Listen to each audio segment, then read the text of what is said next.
Welcome to The Buzz, where we bring you the leaders in dental education talking about hot topic courses and industry trends. I'm your host, Vanessa Emerson, founder of Dental Speakers Bureau, and today I'm interviewing Dino Watt. Welcome to The Buzz, Dino. Hey, Vanessa. Thanks for having me here. Excited Glad to you're be here. here. So Dino is known as a relationship and leadership expert who helps dental professionals make love and business work. So we're talking today about Dino's course, Master of Communication, Leading Your Team Through Influence, Enrolling, and an Effective Communication. So Dino, I'm going to ask you what prompted you to create this course, and I'm also going to ask you to help explain a little bit what you mean by influence, enrolling, and effective communication. Awesome. Well, again, thanks for having me, Vanessa. So a couple of years ago, I actually became certified as a body language expert. And body language is one of the most important tools that we can use in communication, but it's the least talked about tool in communication. You know, usually people talk about how to say, what to say, and how to say it stuff. They don't talk about what really, when you take tone and nonverbal communication, the body language part of things, it's over 90% of our communication is there. And so I started seeing how challenging challenges so many doctors had when it came to communicating what they wanted to their team members and to understand what the team members were communicating back to them in an effective manner. And so I started creating a course around how can we ask better questions, how can we communicate with each other better so that we can all get what we want and we can all win. That sounds really helpful. And it sounds like something that is probably needed across the board in dentistry. Have you seen a great need for this course? Absolutely. You know, again, unfortunately, it's just not something that's taught to people, especially in your higher education. You're taught about, you know, how to fix the teeth and drill teeth and straighten teeth and all that great stuff. But Right. You're not taught how to do that interaction, that emotional intelligence that's needed so much between two people. And so the skill, and it's not really that difficult, really, when you just put little tiny, very specific systems in place. It's not that difficult to learn, but it's just a matter of inputting. And most of the stuff, honestly, is stuff people know. And there's a difference, though, between common knowledge and common practice, right? Sure. And so people get it intellectually, but they're like, man, how do I do that? So I feel that when we actually can give them the system that they need to understand how to look at people differently, how to ask questions better, which is the basis of all great communication, right? Asking questions. There's a phrase that says the quality of the questions of your life will determine the quality of your life. And so if we learn how to ask better questions, then we will actually be better. I'm sorry, my dog's barking because the mailman just came to the door. That's all right. He has something to say. He knows you're we're talking about communications. He's got something to say. That's right. And he doesn't do his body language. He literally says it all the time. Yes, it sounds like. That sounds really interesting. Now, the question that came for me as you were talking about that is, can you give us an example of how do you teach these skills and these systems? Or could you give us an example of like maybe one that you think is really powerful? And how do you teach this so that they're able to replicate it when they get back to real life?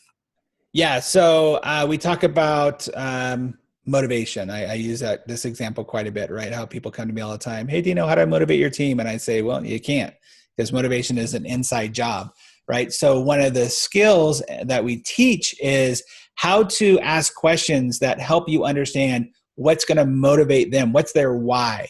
What's their internal movers inside of them? And typically that happens when people are involved in the process of creation. People support what they help create. And so if I can teach you how to get your team more involved in the creation process, they're going to support it. It's just a natural thing because they have ownership behind that thing, whatever it is. Maybe you want better marketing skills. Maybe you want better asking for referrals. Maybe you want just people just to, be more engaged in owning that section of their job. Well, they'll do that more when they have helped create it. So I'm going to teach you how to help them create it so that you get the result you want. It sounds like this is maybe best as a workshop. Yeah, oftentimes it is a workshop. It's interesting you say that. I don't know if I speak in a manner that most people think of speaking, because I think everything I do is a workshop. Yeah. If I haven't, if you haven't left my speech without 3 to 4 action items, then you feel like, wow, I just learned something, not just learned something intellectually, but something I can actually go and do. Then I don't think I've done my job.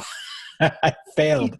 I think the semantics of it too, there's so much gray between some of those terms anyway, but I think that what we're getting at is like the interaction piece versus fire hosing them and just lecturing them. The opportunity is for them to really work with the material, and that's great for ROI for the planner. It's a great point, right? There's lectures, and there's a place for lectures, and then there's like just motivation speaking that makes people go, oh, I can see that, feel that, and want to do that differently. More of a trainer. Mm-hmm. Yeah. Well, Dino, before we go, is there anything else that the meeting planner would benefit from learning about this course that would help them understand how they can classify this as maybe something that might work for them and their group? What might be of importance that we haven't said?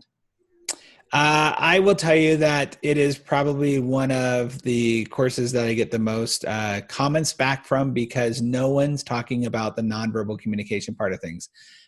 Look, if you ask anybody about their relationships and they say, hey, what's the biggest challenge in most relationships? They always come back with communication. So we need to talk about it more. We need to be willing to open up that conversation, but not just in a sense of, hey, you need to be a better listener, and hey, like not old school traditional stuff. We need to look at it and how can we look at this differently? And body language and understanding nonverbal communication is a game changer. And as a meeting planner, if you want high marks for what you do, if you're excited about, giving people a different, hot, what I call sexy topic, then body language and communication is the way to go. And that definitely would work on bringing greater skills for our dental professionals that could apply to everywhere in their life, not just with patients or team members, but everywhere. So, well, there you have it, event planners. Thank you for sharing with us, Dino. And for those of you who'd like to find out more information about Dino Watt's courses, please visit dentalspeakersbureau.com. And thanks again for tuning in. Thank you.